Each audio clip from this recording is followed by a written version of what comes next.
দেখো তো বন্ধুরা, আমি বিরিয়ানির মালটা যে কাটছি আদৌ কাটাটা হচ্ছে কিনা আমি তো জানি না, কি করে কাটে, শিখছি, এখনও শিখছি। যদি কোনো ভুল টুটি হয় মাল কাটাতে অবশ্যই তোমরা কমেন্ট করে আমাকে জানাও যে হ্যাঁ দিদি তুমি যে মালটা কাটছো মালটা এইভাবে না এইভাবে কাটলে খুব ভালো হয়,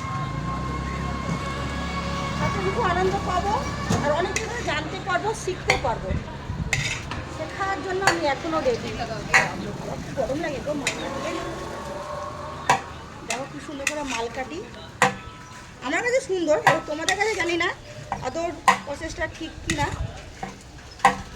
চিকেন তো ভাঙে না, খুব কম, মানে কোনো সময়, কিন্তু চেষ্টা করি না চিকেনটা না ভাঙে। লেগ পিস দেখেছে, আমি 110 টাকা যারা খাই তাদের এই লেগ পিসটা আর গন্ধটা সেই আসে। ও কালারটাও দেখো বন্ধুরা, সব ঠিকঠাক আছে কিনা তোমরা কমেন্টে জানাও। এই যে মালটা যে কাটছি মাল কাটাটা ঠিক হয়েছে কিনা আর কালারটা কেমন ঠিকঠাক হচ্ছে কিনা বন্ধু, বুঝতে পারছো তোমরা মালটা ঠিকঠাক কাটছে কিনা।